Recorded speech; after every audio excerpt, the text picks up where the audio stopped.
Bonjour à tous, j'espère que vous allez bien.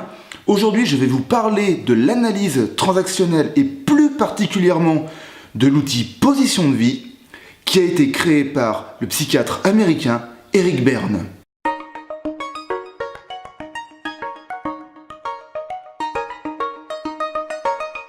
Pour commencer par une définition, parlons de l'analyse transactionnelle. Cette théorie a été créée par Eric Berne dans les années 50. Il a créé par la suite l'outil appelé position de vie en analysant les transactions de communication de ses patients. Cette théorie regroupe 4 positions qui nous permet d'analyser les transactions de communication entre individus. La première position est la position plus. J'ai de la valeur et mon interlocuteur a de la valeur. Nous sommes dans une communication constructive, nous sommes dans un rapport gagnant-gagnant, même si je ne suis pas forcément d'accord avec le point de vue de mon interlocuteur, mais je l'accepte.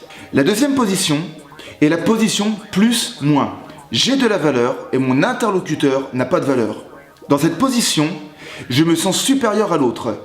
Je ne suis pas du tout dans un rapport gagnant-gagnant, la communication n'est pas constructive et je veux faire valoir mes opinions sans pour autant m'occuper de celles des autres. Et je le répète, cette position n'est pas du tout constructive. La troisième position est la position moins-plus. Je n'ai pas de valeur et mon interlocuteur a de la valeur. Là, dans cette position, je me sens inférieur à l'autre. J'aurais une tendance à me rabaisser, à me sous-estimer, à me justifier et à toujours porter l'autre supérieur à moi. Encore une fois de plus, je ne suis pas dans une communication constructive, bien au contraire. La quatrième position est la position moins. Alors là, c'est l'hécatombe. Je n'ai pas de valeur, mon interlocuteur n'a pas de valeur, nous sommes dans le domaine du conflit, du malentendu, de l'incompréhension, nous sommes dans le domaine du stress et même voire de la déprime, de la dépression. Eric Berne parle de dépression quand nous sommes dans cette position de vie.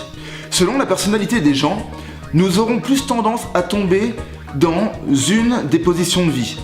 Par exemple, une personne pourrait tomber dans une position de vie plus-moins, ou une autre personne pourrait tomber plus facilement dans une position de vie moins-plus. Alors là, vous allez peut-être vous dire, mais pour quelle raison on aurait une tendance à tomber dans ces positions de vie ? Eh bien la raison, c'est le stress. Je vais vous donner un exemple.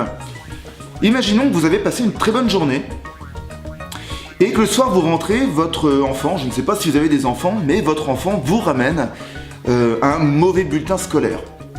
Dans une position de vie plus, vous aurez une tendance à essayer de comprendre pour quelle raison il vous ramène ce mauvais bulletin scolaire, d'où viennent ces mauvais résultats. Et vous allez essayer d'être dans une communication constructive pour faire en sorte qu'il puisse évoluer. Prenons l'autre exemple, vous avez passé une mauvaise journée, vous êtes sous stress, le soir vous rentrez, votre enfant vous ramène ce même bulletin que pour le premier exemple, et là, clairement, vous aurez eu tendance à prendre le bulletin, le balancer par-dessus la table, et à vous énerver et peut-être même lui dire que c'est un bon à rien. Voilà un exemple concret de cet outil position de vie. Alors par rapport à ça, vous savez, on est des humains, même moi qui suis dans la communication, je ne peux pas être toujours en communication plus, tout simplement parce que le stress, et ça peut être juste des petits moments de stress, nous amène parfois à être sur une communication moins constructive, mais je vous incite à essayer de repérer ces moments où vous tomber dans une position moins-plus ou plus-moins. Et à partir de là, je peux vous dire que vous essaierez de faire en sorte d'être régulièrement aux positions de vie plus. J'ai terminé, j'espère que cette vidéo vous a plu. Je ne sais pas si vous connaissiez cet outil position de vie issu de l'analyse transactionnelle d'Eric Berne.